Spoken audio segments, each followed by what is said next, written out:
ভাগনা, তোর কি গরু বান্ধা হইছে? মামা গরু তো বান্ধা শেষ। ভাগনা, তাইলে তো গরু আনলাম বাবা, কাস্টমার মাস্টমার দেখ। আচ্ছা ঠিক আছে মামা, কোনো সমস্যা নাই, আমি বিষয়টা দেখতাছি। তাইলে থাক।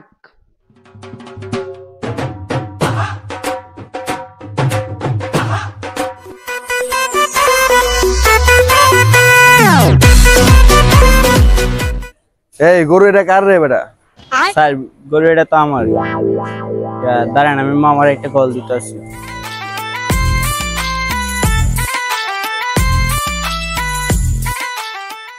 ভাগনা কি হইছে বাবা? কাস্টমার একজন আইছে। ঠিক আছে, আচ্ছা আইতাছে বাবা। কিসে ভাগনা বাবা? মামা কাস্টমার তো একজন আছে, দেন তো কথা কোন। এই গরু কি এটা তোমার? জি স্যার, এটা আমার গরু, বুঝছেন? হ্যাঁ বুঝছি, গরু এটা তোমার। গরু কি এটা দেশি নাকি বিদেশি? স্যার এটা হুদা দেশি কইলে ভুল হইব। এটা হইছে স্যার শিক্ষিত গরু, এটা ইংলিশ মিডিয়ামে পড়ালেখা করছে, বুঝছেন স্যার? দুরু মিয়া, রাখো তোমার টিকটকের ডায়লগ। গরুর দাম কত চাই রাখো। স্যার দাম চাইলে তো অনেক চাওয়া যায়, বুঝছেন? আপনি 2.5 লাখ টাকা দিয়েন স্যার। এটা কিনলে আমি জিতমু না ঠকমু? স্যার গরু এটা কিনলে তো আপনি নিশ্চিত ঠকবেন। এটা তো অসুস্থ ছিল, মামার সুই দিয়া মোটা করছে। এখন আপনি চিন্তা করেন এটা কিনলে আপনি জিতবেন না ঠকবেন। স্যার আমার কথাটা একটাবার শোনেন, ও ছোট মানুষ, আসলে বিষয়টা বুঝতে পারে নাই স্যার। দুরু মিয়া রাখো, তুমি শালা একটা বাটপার। এই বেটা, তোর কি আমার লগে ব্যবসা করার ইচ্ছা আছে? ব্যবসা করার ইচ্ছা না থাকলে কি আপনার লগে আই মিয়া ফাইজলামি করেন? বৃষ্টিতে ভিজতে ভিজতে আইছি। সরি মামা, আসলে আমি মিথ্যা কথা কইতে পারি নাই, মানে মুখ ফুটছে আমার, সত্যি কথাটা বাইরে গেছে মামা, সরি। আর এরকম হইব না। ভালো মতো কাস্টমার দেখ।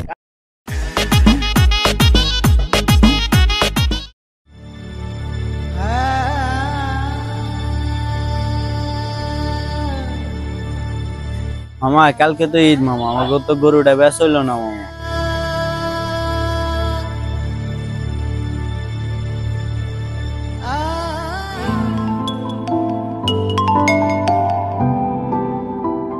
হ্যালো হ্যালো আব্বা, গরু বিক্রি হলে আব্বা আমার জন্য সেমাই আর চিনি নিয়ে এসো।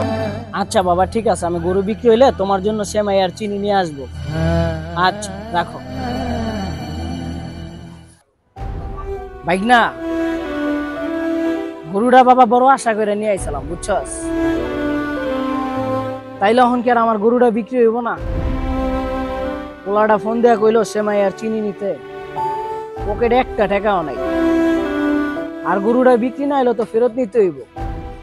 ওই করে গরুর মালিক মহাজনরা কই? ওই দেখ তো কেডা আইছে। জি স্যার, আসসালামু আলাইকুম স্যার, আপনি আজকে আইছেন আবার? আসলে সেদিন আমি বুঝছি তোমরা অনেক দুষ্টামি ফেজলামি করছো, আর সেদিন আমার কাছে টাকাও ছিল না। তো তুমি 2.5 লাখ টাকা চাইছো, আমি তোমার 2 লাখ দিয়ে দিতেছি, কোনো কথা বলো না। হ্যাঁ যা, তো মামা ডাক দালে। আচ্ছা দাঁড়ান আপনি, আমি মামার ডাক দিয়ে নিয়ে যাচ্ছি। মামা আমাকে তো গরুটা বিক্রি হয়ে গেছে। কি কস ভাইগনা? সত্যি আমার গরু বিক্রি হয়ে গেছে বাবা? এলাও, আর কিছু মনে করো না, কোনো সমস্যা নাই। স্যার আপনি অনেক বড় উপকার করছেন আমারে স্যার, এই ঋণ আমি কখনো শোধ করতে পারব না স্যার।